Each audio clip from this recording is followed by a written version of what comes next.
മറുനാടൻ ഷാജൻ ആഞ്ഞു പിടിക്കുന്നുണ്ട് ഇസ്രായേലിനെ എങ്ങനെയെങ്കിലും ആ യുദ്ധത്തിൽ നിന്ന് ജയിപ്പിക്കാൻ വേണ്ടിയിട്ട്. പക്ഷേ ഇസ്രായേലോ അവർ കാര്യമായിട്ടിട്ട് അനങ്ങുന്നുമില്ല.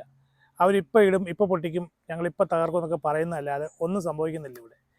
എനിക്ക് വർഗീയത പറയുന്നത് തീരെ ഇഷ്ടമല്ല, എങ്കിലും പറയാതിരിക്കാൻ വയ്യ. ഈ ഷാജനുണ്ടല്ലോ, ഇയാൾ ശരിക്കൊരു മുസ്ലിം വിരോധിയാണ്. അതുകൊണ്ട് ഇസ്ലാം അല്ലെ മുസ്ലിം എവിടെയെങ്കിലും എന്തെങ്കിലുമൊക്കെ ചെയ്താൽ അതിനെ എങ്ങനെയെങ്കിലും തകർക്കുക, അതിനെക്കുറിച്ച് വ്യാജ വാർത്ത ഇടുക, ഇതാണ് ഇയാളുടെ സ്ഥിരം പരിപാടി. അൻവറിനെതിരെ എന്തുമാത്രം പ്രശ്നം ഉണ്ടാക്കി, ഇപ്പോഴും അയാൾ വീഡിയോ ഇട്ടുകൊണ്ടേ ഇരിക്കുക അൻവറിനെ കളിയാക്കിക്കൊണ്ട്. ഇത് മാത്രമല്ല പലതുമുണ്ട്. എന്തായാലും നമുക്ക് യുദ്ധത്തിലേക്ക് വരാം.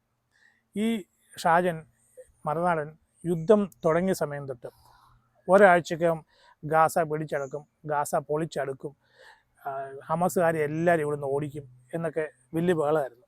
ഒരാഴ്ച കഴിഞ്ഞ്, ഒരു മാസം കഴിഞ്ഞപ്പോൾ ഒരു വർഷവും കഴിഞ്ഞു. 40,000-40,000 പാവപ്പെട്ട ജനങ്ങളെ കൊന്നു. എന്നിട്ടോ ഹമസിനെ പിടിച്ചൊതുക്കാൻ പറ്റുമോ? ഇല്ല. ഇപ്പം വേറെ കുറേ എനിമികളും കൂടെ, ഹൗത്തികളുണ്ട്, വേറൊരു സൈഡിൽ നിന്ന് ഹെസ്ബുള്ള ഉണ്ട്, പിന്നെ വേറൊരു സൈഡിൽ നിന്ന് ഇറാനുണ്ട്.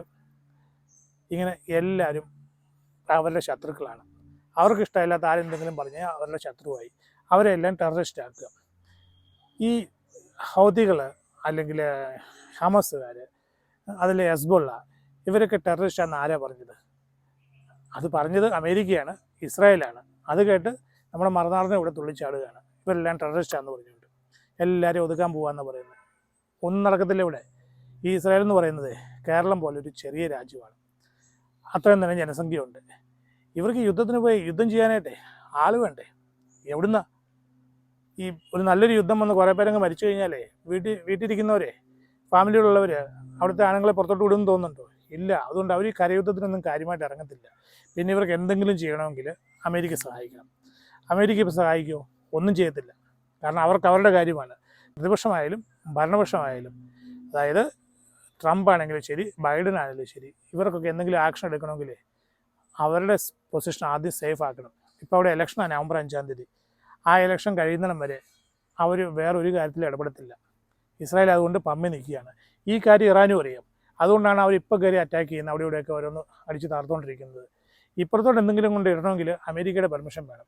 അങ്ങനെ എന്തെങ്കിലും ഒരു പെർമിഷൻ അമേരിക്ക കൊടുത്താൽ അത് അവരുടെ ഇലക്ഷനിലെ ജയത്തെ ബാധിക്കും. പ്രതിപക്ഷത്തിന് എങ്ങനെയും ഭരണപക്ഷമാകണം, ഭരണപക്ഷത്തിന് എങ്ങനെയും സീറ്റ് നിലനിർത്തണം. അതുകൊണ്ട് അവരാരും ഇപ്പോൾ ഇതുപോലുള്ള കാര്യങ്ങൾ ഇടപെടില്ല. ഈ കാര്യം ഇസ്രായേലിനും അറിയാം, ഇറാനും അറിയാം.